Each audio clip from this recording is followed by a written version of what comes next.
Le pollen et ses vertus. Déjà, pour rassurer de nombreuses personnes qui sont allergiques au pollen, il est important de différencier les pollens récoltés par les abeilles, qui ne provoquent pas de réaction allergique type rhume des foins, rhinite, larmoiement, de celui transporté par le vent, comme celui des graminées qui lui est irritant pour les voies respiratoires et cutanées. La consommation de petites quantités de pollen peut même servir à immuniser contre les allergies saisonnières comme le rhume. Pour les personnes fortement réactives à de très nombreux allergènes, il est plus prudent de tester en goûtant 2 ou 3 petits grains de pollen pour vérifier s'il y a une réaction. Ne pas en consommer s'il y a inflammation de la muqueuse buccale. L'abeille est le principal insecte pollinisateur, de principal c'est-à-dire à plus de 90%. Le pollen est fabriqué par les abeilles pour nourrir les jeunes abeilles de la colonie, mais le pollen d'abeille est aussi un des aliments naturels les plus nutritifs qui soient, car il contient quasiment tous les nutriments indispensables à notre organisme.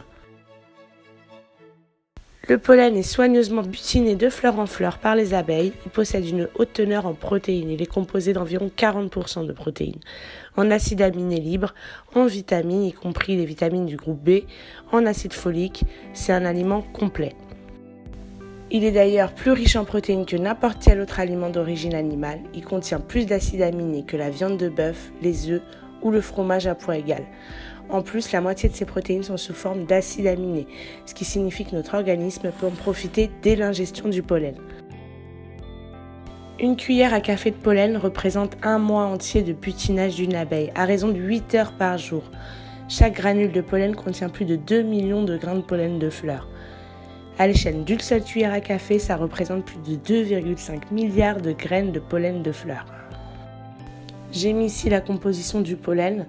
Il contient de l'eau, mais aussi des glucides, des lipides, des protéines, des provitamines, des vitamines, des oligo-éléments, des minéraux et tout un tas de choses, ainsi que des facteurs antibiotiques naturels actifs, des acides gras, des fibres et des hormones.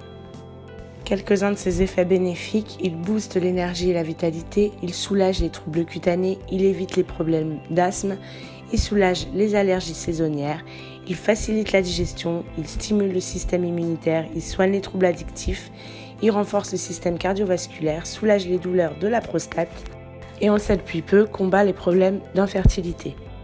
Le pollen d'abeille est un aliment qui agit plus rapidement et de manière plus efficace quand on l'ingère pendant un repas, particulièrement avec des fruits. Ainsi, le pollen d'abeille purge en douceur la flore intestinale. De préférence, prenez une cuillère à café de pollen d'abeille au petit déjeuner, avec un morceau ou un jus de fruits.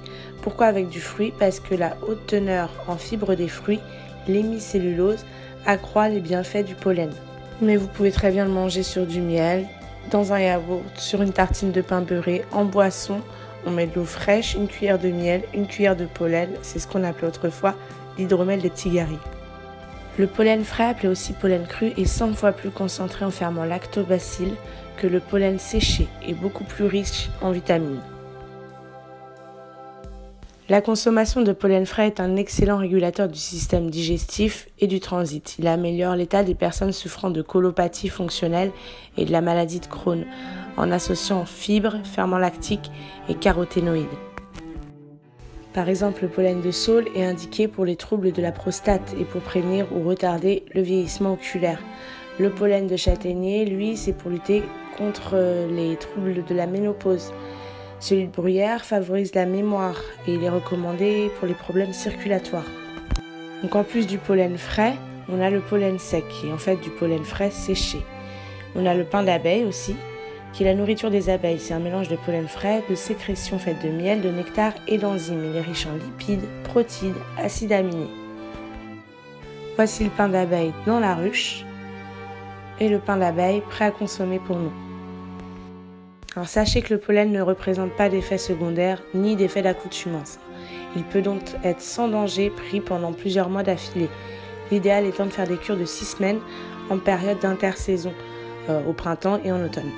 Voici les posologies. Chez l'adulte, on donnera 15 à 20 grammes en cure d'entretien, 30 à 40 grammes en cure d'attaque.